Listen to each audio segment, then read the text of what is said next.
Well, welcome back. We are in Assetto Corsa, but before we get rolling here, I want to just wish everybody a very happy new year. I hope that last night you brought in the new year with excitement, fanfare, and a little bit of safety, at least to get you home. And what we're doing today is we are driving some interesting updates. There was a Pure 3.07 hotfix that was launched, and so we've got that installed. And we also have the new content shader patch. This is still the 0.3.0 preview, but it's the build 212. And so some nice fixes to that in terms of lighting and other things that you can benefit from. And finally, you may notice that we are driving the Shutoko Revival Project. This is 0.9.4 Public Test Beta 1. And they've done some really kind of cool stuff. Some of the stuff I think is just sort of, it's a long list of stuff. Um, Wild improvements to a lot of the entire textures and buildings and lighting and all sorts of things. I guess where we just came out of is the new Hakozaki PA, and we'll come back to that when we drive back through. We also have the Bayshore tunnels have been updated or upgraded, the materials in them, so have been improved a little bit. Toll booths are now correct with the number of lanes, which actually is a little bit scary now because the lanes are narrower to accommodate the additional lanes that are actually present there. And they did some consolidation of some of the assets to improve overall performance. So some pretty cool stuff. If you enjoy driving the Shutoko Revival Project, you can download the build from the website. And if you're not a member of the Discord, I suggest you join the Discord because you can also sign up to a role that will keep you abreast of changes to the beta as they go along and continue to evolve it before the final release.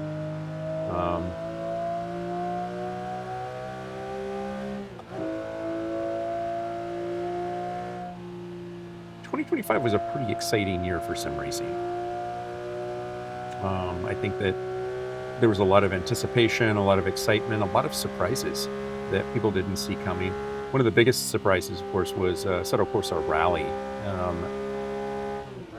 That was tremendous, very, very cool. The graphics engine is very, very nice, and what they've done so far is extremely promising. Look at this.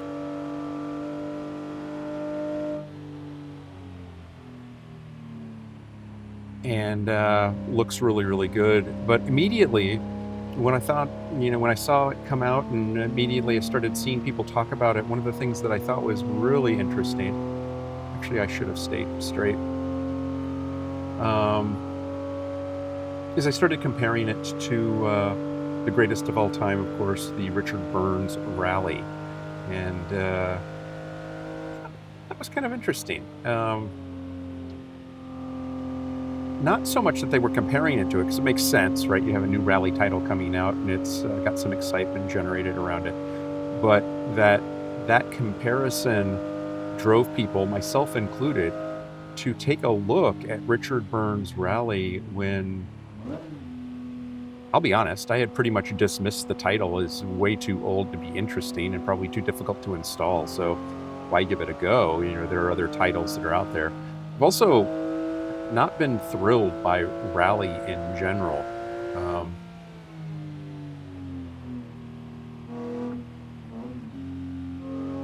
From WRC, my last foray with Dirt 2 just did not blow my skirt up. Didn't enjoy it very much.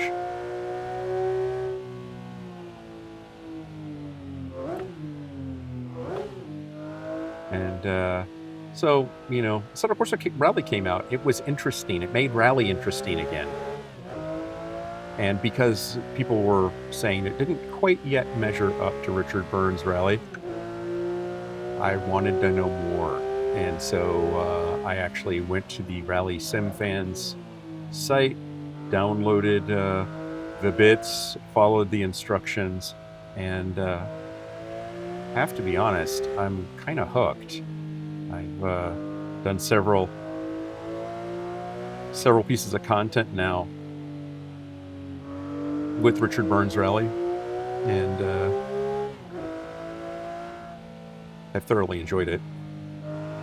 And I think that that's really the trick. AC has revitalized interest in rally in general and has given people the opportunity to take a look at the greatest of all time. And I wrote an article talking about this and, what's the secret sauce for Richard Burns Rally to still be so popular now 21, 22 years after its original release?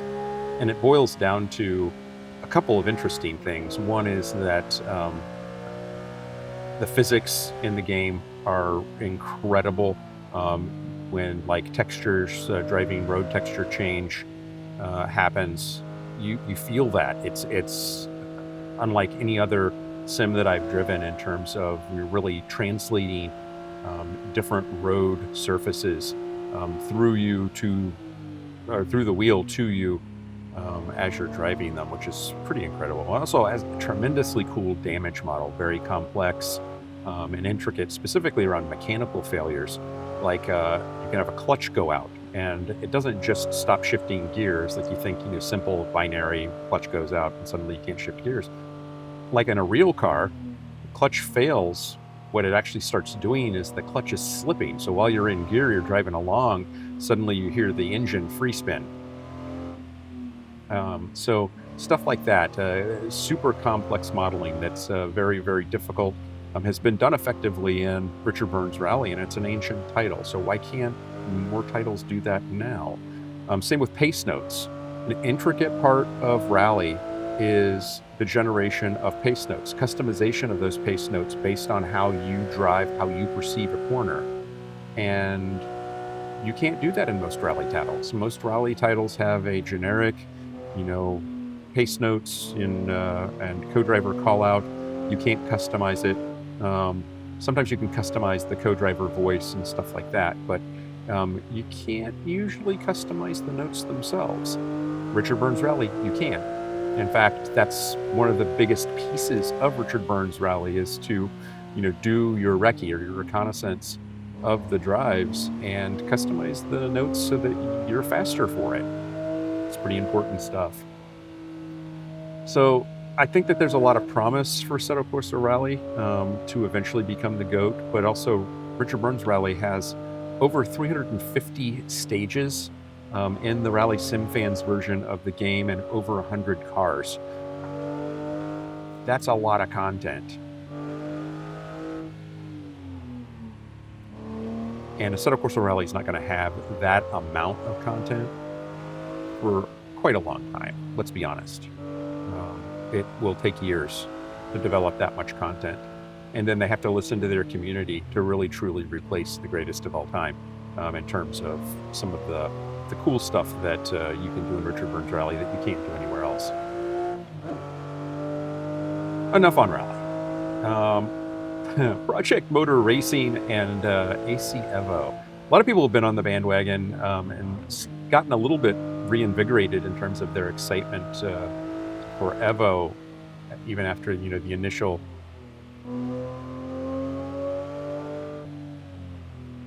kind of falling on the face of the early access release.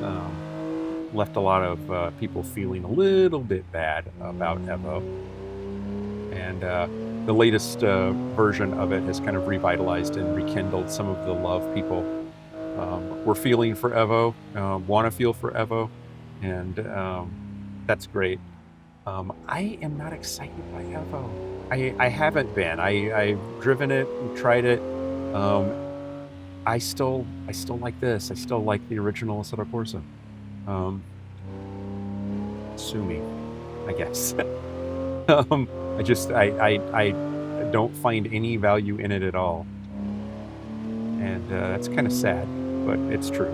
Project Motor Racing, though, on the other hand, it's kind of funny. I was really excited about Project Motor Racing, and then they did their big marketing guffaw where they came out and announced, big dealings, great AI, great this, great that, and then came out on, their release day, and it was just horrible. Not all of it was horrible, but enough of it was horrible that it really left them with a credibility problem. And I hope that they recover from that in some small way. I think that they've been doing little work. They did some releases here late in the year to improve things a little bit.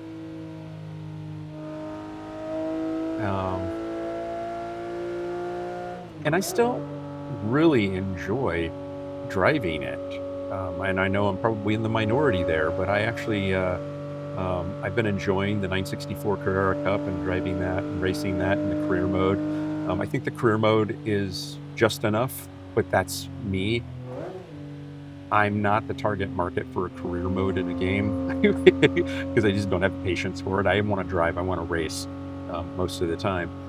So career mode, the thinner that career mode kind of logistics and clicky kind of feeling immersion is, the better for me, because that's just kind of how I am. I want to get down to the racing. I don't care so much about the storyline and all that kind of crap that you can sometimes get in some of these games.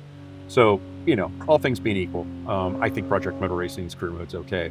Long story short, it'll be interesting to see how that studio survives, given the really public fall down that they had. I know they did a big downsizing. I hope they're still able to deliver on the promise of that sim title, because it does have a lot of really great stuff in it, a lot of great content, a lot of great cars. And there's a lot of room for improvement, but I do definitely think that it's pretty cool idea-wise. So from a concept, definitely hope that it succeeds just based on that. The other thing that is kind of interesting, you guys have probably noticed that I have driven a lot of different sims this year, more than I've driven in previous years. I was pretty much almost exclusively an iRacing guy for a really long time.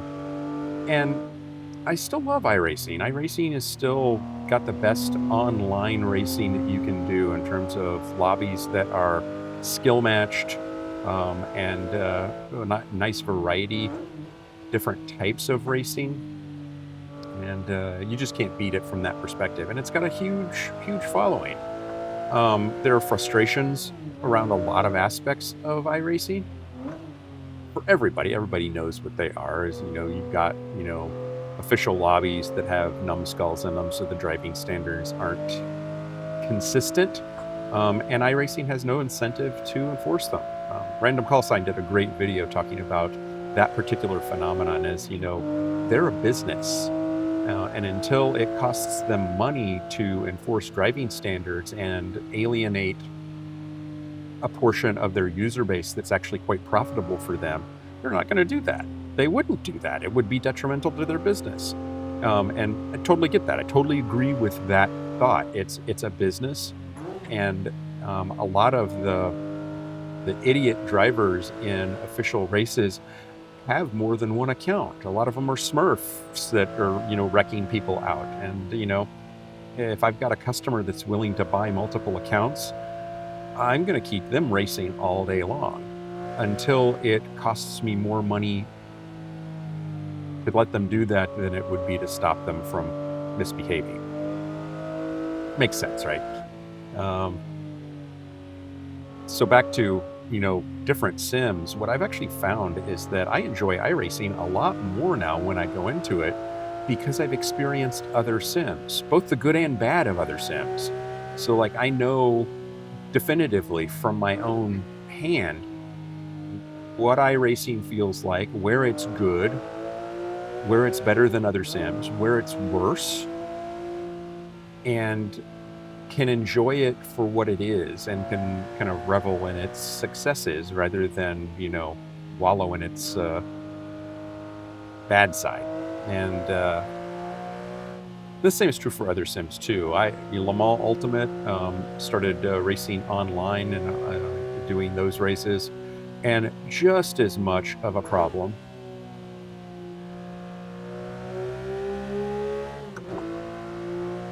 seeing more of those toll booths, just as much of a problem in terms of numbskulls in races as iRacing or Race Room or Automobilista 2 by virtue of Low Fuel Motorsports. All of them have those types of drivers in them. So it's not just iRacing, it's part of the culture. It's part of I think how I put it in a comment to one of my viewers as we were talking about this is there's a dividing line, and the people that are purists and want to be in a race sim to actually race, okay, that's one class of people, and some would argue that that's a minority class. I don't know that it is, but the other class of people are people that are playing a game. They're doing it purely for entertainment purposes and wrecking out other people as part of that entertainment value. Now, you hope that that's the minority of people, but I don't know that it is. And those two cultures, they clash, but they're forced together because you can't tell the difference. You can't tell one from the other. And in fact, I think that the people that like crashing people out probably don't want you to know who they are, because part of their joy is in upsetting people that take racing too seriously in their mind's eye. But I guess the point is this, is that, I have enjoyed a lot of different sims. I've learned from them, learned different driving characteristics that are exaggerated in some sims over others, that have been translated into really interesting skill sets that I've been able to carry into other types of racing. Very, very cool stuff. I've learned stuff in Automobilista 2 that I've been able to translate into iRacing and LMU simply because it exaggerated something that I didn't have a firm enough understanding of until it was exaggerated for me. And then once it was exaggerated, then I can, do those sorts of things. Oversteer is one of those things that you can optimally use as part of your racecraft to get through a corner faster. The slip angle stuff is that's intellectually easy enough to draw out in a math problem, but to actually feel it in the wheel and drive it on a road is a completely different exercise. And so Automobilista 2 helped me kind of understand that better just by virtue of its exaggerated physics. Now, they've toned that down, tuned it out of the system a little bit. It's a lot better than it used to be. But I learned a lot from that. Same as, LMU and some of its, idiosyncrasies, learn from that. iRacing and its idiosyncrasies at the edge. I know a lot more about where that edge is, and that it's a caustic opportunity for catastrophe if you dance on that edge too long. And some sims like you to go that, over that limit, like Project Motors Racing. So all that to say is that don't be afraid of trying different things out, and that it might poison you or make you worse. I am here to guarantee and tell you that if you put time in other sims and have fun with it, learn to drive it, find out where the edges are, how it's different, how it's the same, you will improve as a driver. Guarantee it. Definitely.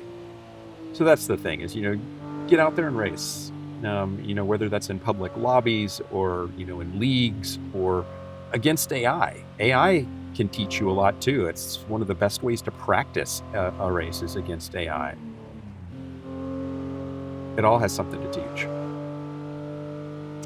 So 2026 and the channel, have a lot of hopes of continuing to grow the channel.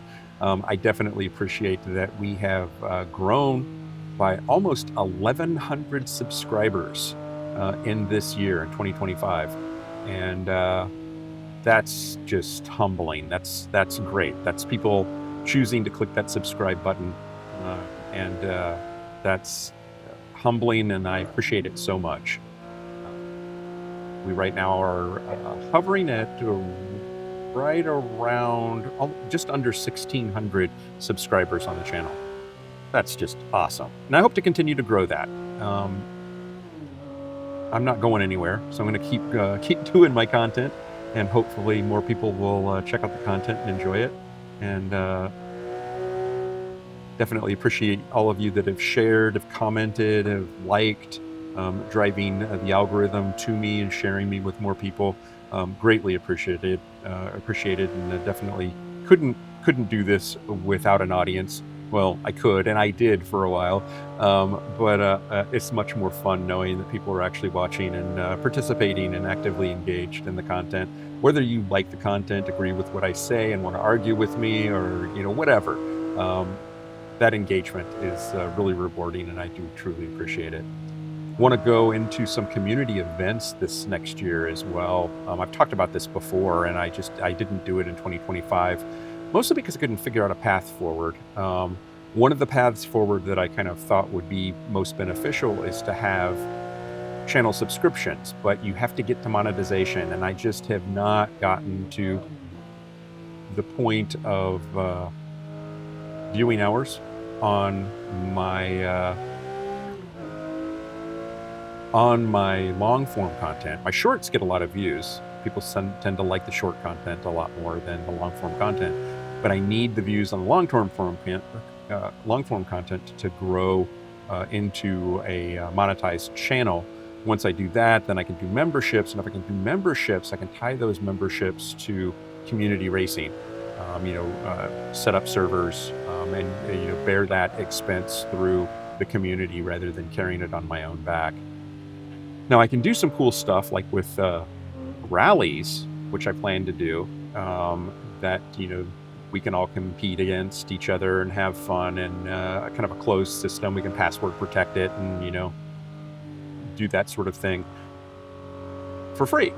And so we'll definitely do that. And there may be some low-cost ways to do some iRacing stuff and some other things that we might do some special events. I also have the option of doing a Patreon, and I've been reluctant to do that. So I'd love your feedback.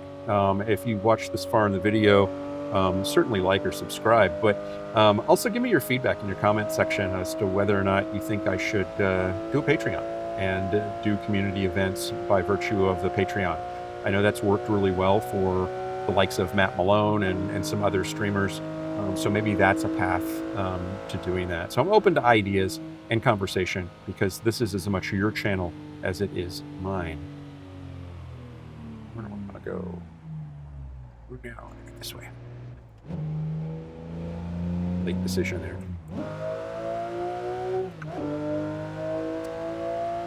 So the big thing here is that I want 2026 to be a big year for myself, for my family, for you, my viewers, for my communities in general, and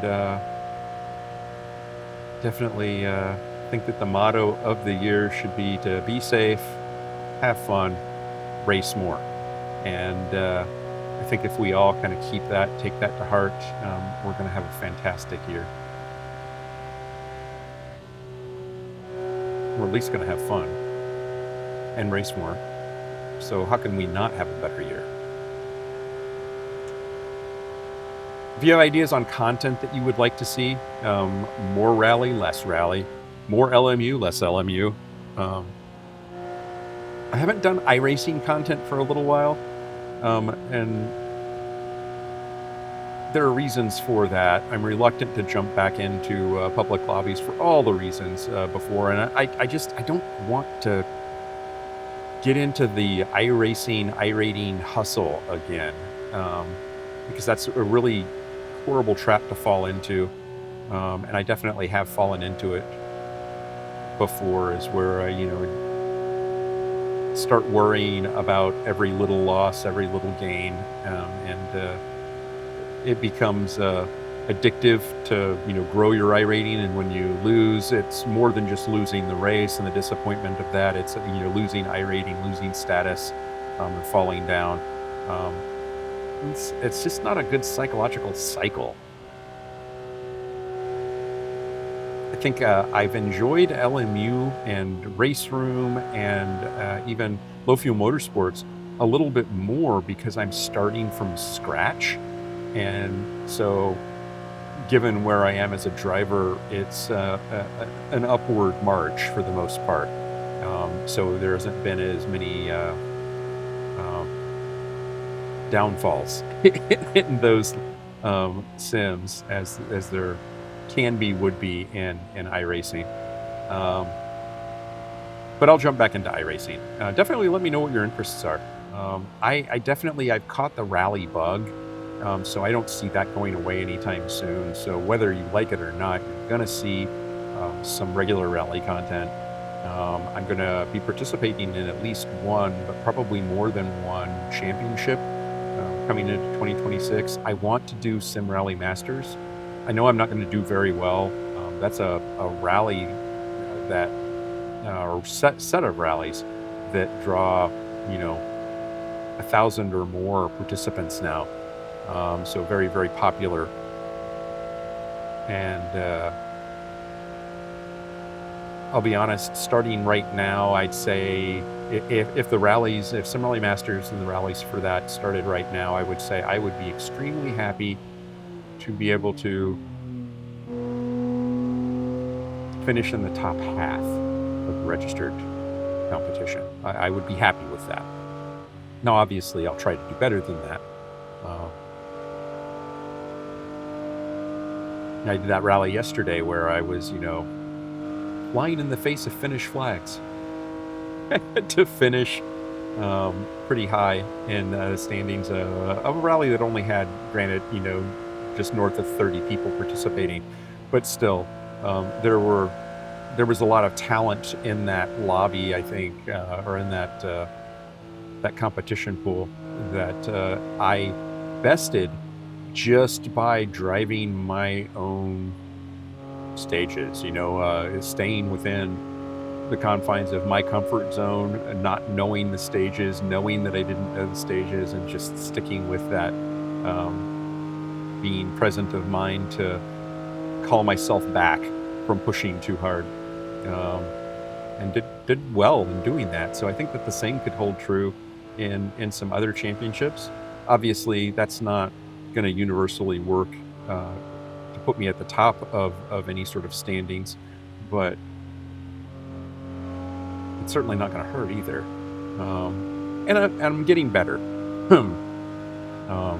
I've not done a lot of rally, so I talked a little bit about, in the long form of the video, talked a little bit about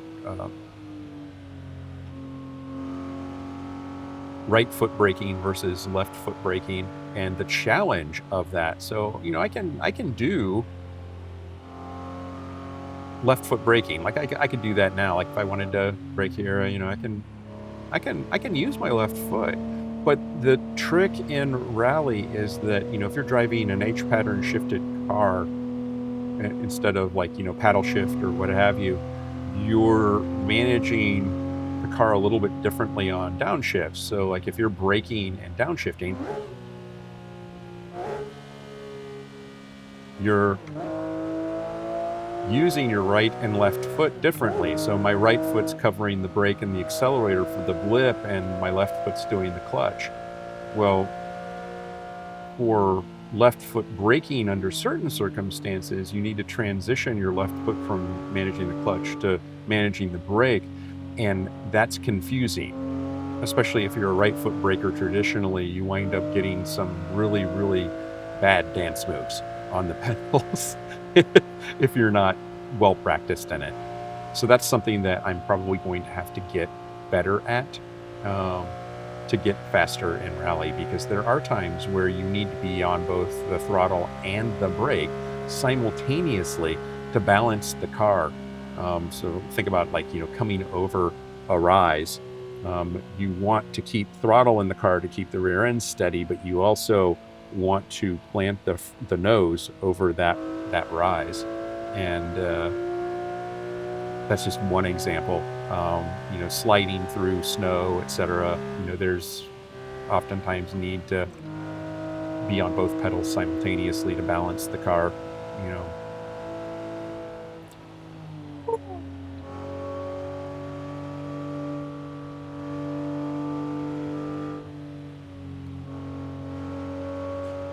immersion fuel. I probably should have stopped.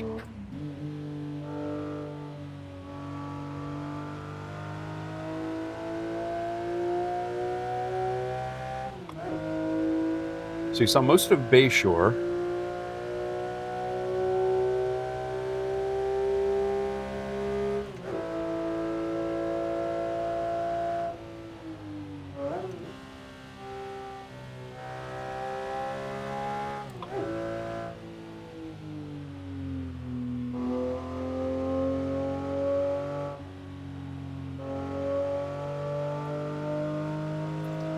And all the improvements there. You saw the toll booths that I talked about.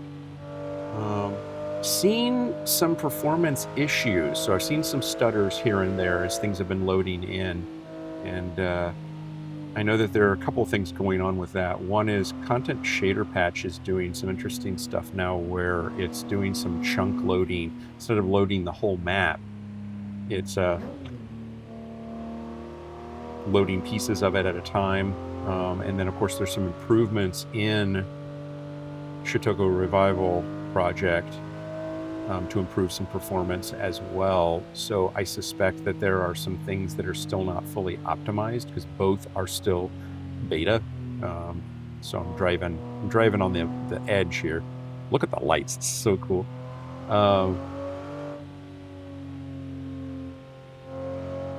I guess that this requires a lot of horsepower. I happen to have a pretty beefy machine, so getting the benefit of the beauty of these things. I think that I want to go here.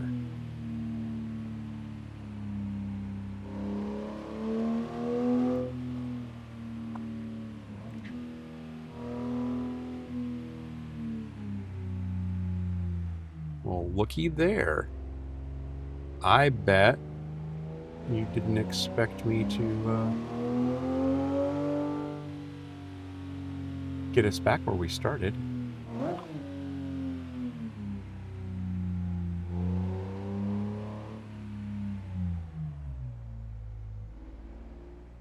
But alas,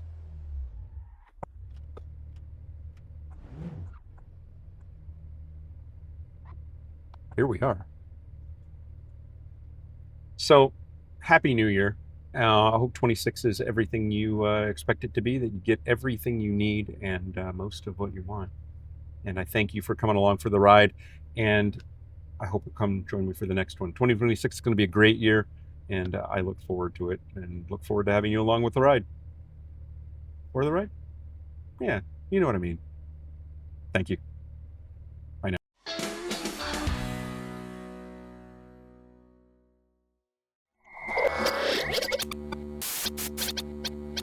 Spaß mache Rennsport.